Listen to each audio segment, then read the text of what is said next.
नमस्कार और the deep dive में आपका स्वागत है। आज हम एक ऐसे विषय की गहराई में उतर रहे हैं जो शायद हर किसी के दिमाग में कभी ना कभी आता है। असली दौलत कैसे बनाई जाए। लेकिन हम यहाँ किसी जल्दी अमीर बनो वाली स्कीम की बात नहीं कर रहे हैं। हमारे पास एक बहुत ही दिलचस्प लेख है जिसका टाइटल है the operating system of the top 1%। यह इस आइडिया पर आधारित है कि दुनिया के टॉप 1% लोग शायद बाकियों से ज्यादा स्मार्ट नहीं है, बस उनका सोचने का, दुनिया को देखने का एक ऑपरेटिंग सिस्टम ही अलग है। बिल्कुल। और ये ऑपरेटिंग सिस्टम वाली एनालॉजी बहुत पावरफुल है। जैसे आपके फ़ोन में iOS या एंड्रॉयड होता है जो तय करता है कि ऐप्स कैसे चलेंगे, वैसे ही ये मानसिकता उनके हर फाइनेंशियल और करियर डिसीजन को गाइड करती है। आज हम इसी ओएस को डिकोड करने की कोशिश करेंगे, ये समझने की कोशिश करेंगे कि इसके कोर फीचर्स क्या हैं और मतलब ये काम कैसे करता है। और इसका सबसे बड़ा फर्क एक सिंपल लाइन में छिपा है। ज्यादातर लोग पैसे का पीछा करते हैं, जबकि टॉप 1% लोग वेल्थ यानी संपत्ति का निर्माण करते हैं। पैसा वो है जो आप महीने के अंत में कमाते हैं, लेकिन वेल्थ वो है जो आप सोते समय भी कमाते हैं। हाँ, तो चलिए इस वेल्थ ओएस को बूटअप करते हैं और इसकी परतों को एक एक करके खोलते हैं। तो इस ऑपरेटिंग सिस्टम का सबसे पहला और बुनियादी कोड है सोच में बदलाव। आमतौर पर हम सब क्या सोचते हैं? मुझे और पैसे चाहिए। हाँ, या मेरी सैलरी कैसे बढ़ेगी। ये हमारे दिमाग का डिफॉल्ट मोड है। लेकिन ये लेख कहता है कि टॉप 1% का शुरुआती सवाल ही अलग होता है। वो पूछते हैं, मैं बड़े पैमाने पर वैल्यू यानी मूल्य कैसे बना सकता हूं। ये बहुत बड़ा अंतर है। छोटा सा बदलाव लगता है, पर इसके नतीजे बहुत बड़े हैं। बिल्कुल। उनके लिए पैसा मंजिल नहीं है, मंजिल का बाय प्रोडक्ट है।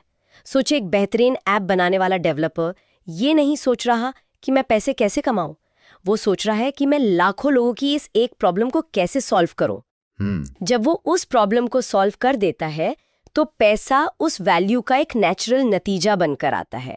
वो पैसे का पीछा नहीं कर रहा, वो वैल्यू बना रहा है और पैसा उसे फॉलो कर रहा है। ये ऐसा है जैसे आप तितली को पकड़ने भागे तो वो उड़ जाती है। बिल्कुल। लेकिन अगर आप एक सुंदर बगीचा बनाएं तो तितलियां खुद ब खुद चली आती हैं। बिल्कुल। वाह, ये बगीचे वाली एनालॉजी तो कमाल की है। बिल्कुल। और इसी से जुड़ी एक कठोर सच्चाई भी लेख में बताई गई है। जी। सैलरी और ओनरशिप के बीच का फर्क। सही बात है। सैलरी हमें आराम देती है, एक सुरक्षा का एहसास देती है, लेकिन असली वेल्थ वो ओनरशिप से ही बनती है। पर ओनरशिप शब्द सुनते ही लोगों को डर लगता है। मतलब हर कोई अपनी कंपनी तो शुरू नहीं कर सकता। क्या इसका कोई छोटा, ज्यादा प्रैक्टिकल रूप भी है? बहुत अच्छा सवाल है। ओनरशिप का मतलब सिर्फ कंपनी का मालिक होना नहीं है। इसका दायरा बहुत बड़ा है। अगर आप किसी कंपनी में काम करते हैं और आपको ESOPs यानी स्टॉक ऑप्शंस मिलते हैं, तो वो बिजनेस में आपकी छोटी सी ओनरशिप है। अच्छा। अगर आप एक राइटर है और आपने एक किताब लिखी है जिसकी रॉयल्टी आती है, तो वो आपकी इंटेलेक्चुअल प्रॉपर्टी की ओनरशिप है। अगर आपने एक ऐसा ऑनलाइन कोर्स बना दिया है जो अपने आप बिकता है, तो वो एक सिस्टम की ओनरशिप है। बिल्कुल। आइडिया ये है कि आप अपना समय बेचकर पैसा कमाने के अलावा कुछ ऐसा बनाएं या किसी ऐसी चीज का हिस्सा बने जिसका मालिकाना हक आपके पास हो। बिना ओनरशिप के आप हमेशा उस सिस्टम के लिए काम करेंगे, सिस्टम के मालिक के लिए। और यही बात हमें सीधे सिस्टम्स पर ले आती है। लेख में हसल और सिस्टम के बीच एक बड़ा साफ अंतर बताया गया है। हसल मतलब लगातार मेहनत करना, भागदौड़ करना, जबकि सिस्टम एक ऐसी व्यवस्था है जो आपके बिना भी काम करती है। टॉप 1% हमेशा खुद से ये सवाल पूछते हैं, क्या ये मेरे बिना चल सकता है? क्या इसे और बड़े स्केल पे बढ़ाया जा सकता है?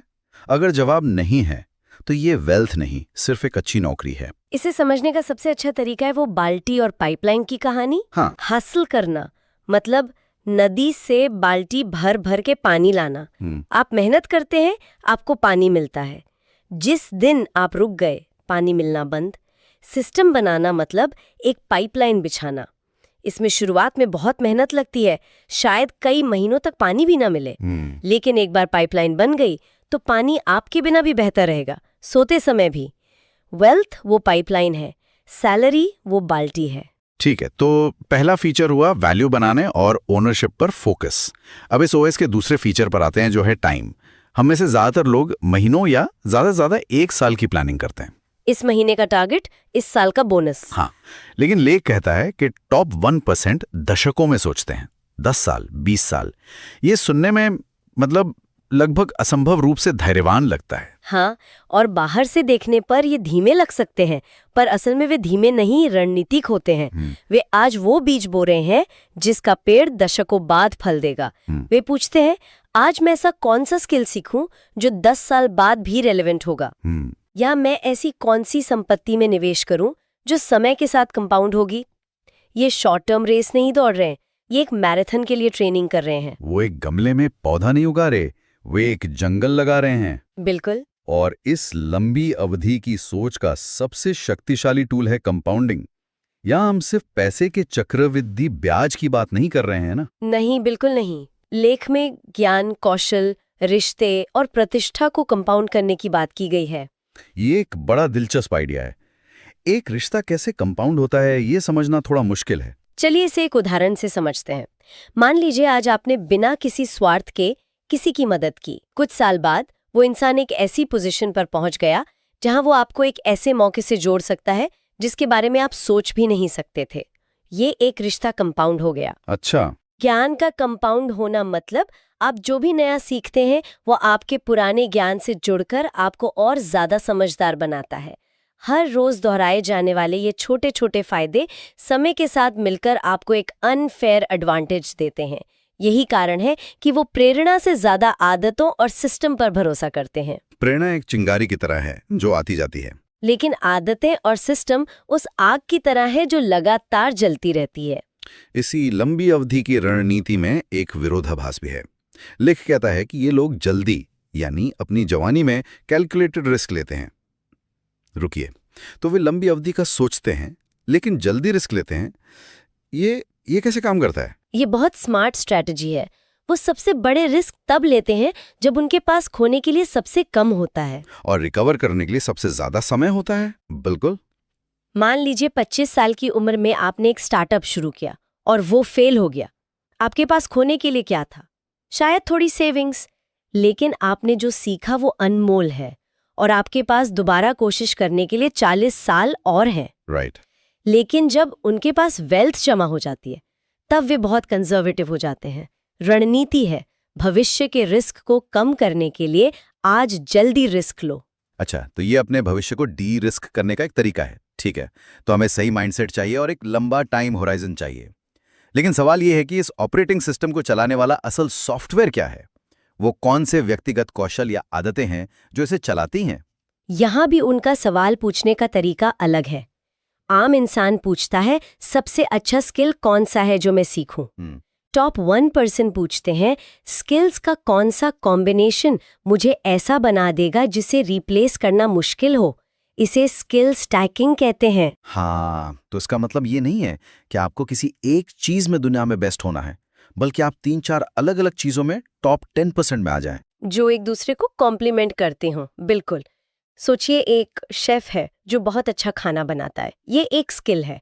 लेकिन अगर उसे इंस्टाग्राम पर खूबसूरत तस्वीरें लेना और अपनी कहानी बताना भी आ जाए तो ये दूसरा स्किल हो गया। राइट। अब वो सिर्फ एक शेफ नहीं, एक फूड इन्फ्लुएंसर है। उसकी पहुंच 10 गुना बढ़ गई क्योंकि उसने 2 स्किल्स को स्टैक कर दिया।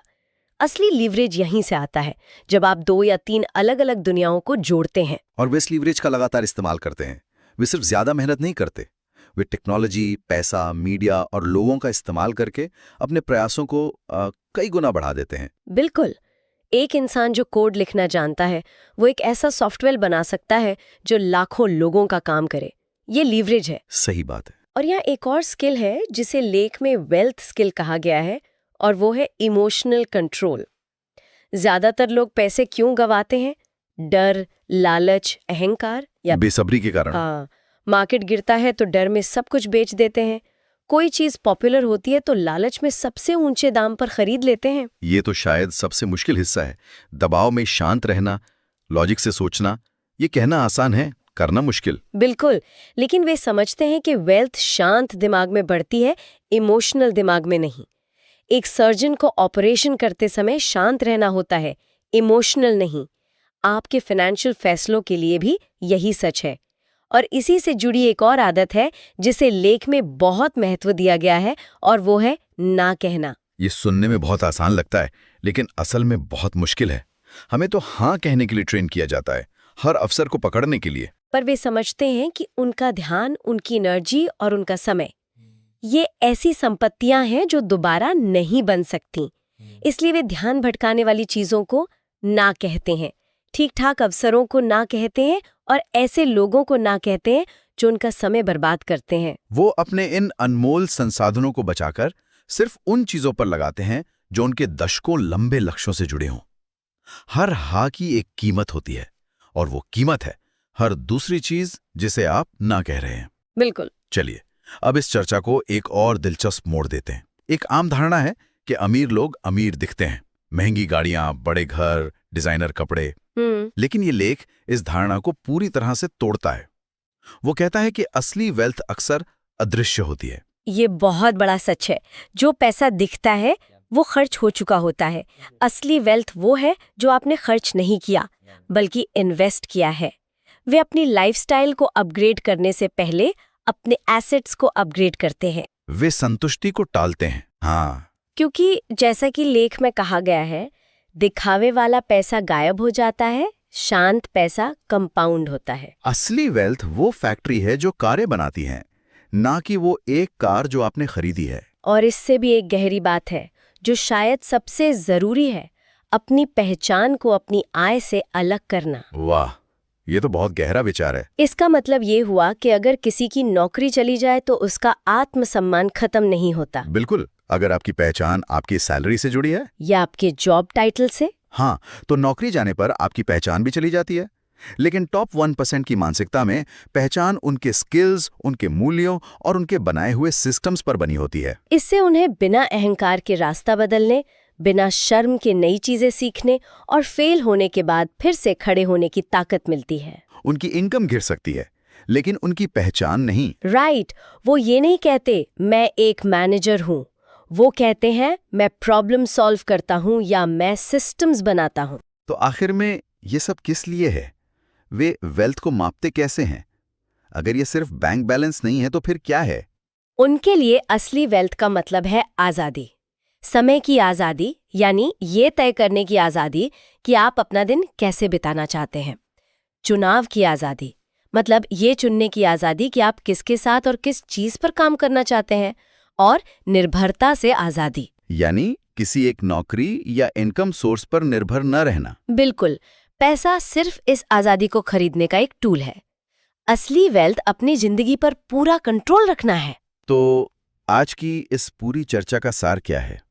अगर हमें इसे कुछ लाइनों में समेटना हो तो हम कह सकते हैं कि टॉप 1% ज्यादा स्मार्ट नहीं है, वे बस ज्यादा क्लियर हैं। स्पष्ट है। हाँ, उन्हें इस बात की गहरी स्पष्टता है कि क्या मायने रखता है और क्या नहीं, क्या समय के साथ कंपाउंड होता है और क्या सिर्फ ध्यान भटकाता है। एकदम सही। ये पैसे का पीछा करने से हटकर वैल्यू बनाने की मानसिकता है। ये शॉर्ट टर्म हसल से हटकर लॉन्ग टर्म सिस्टम बनाने की मानसिकता है।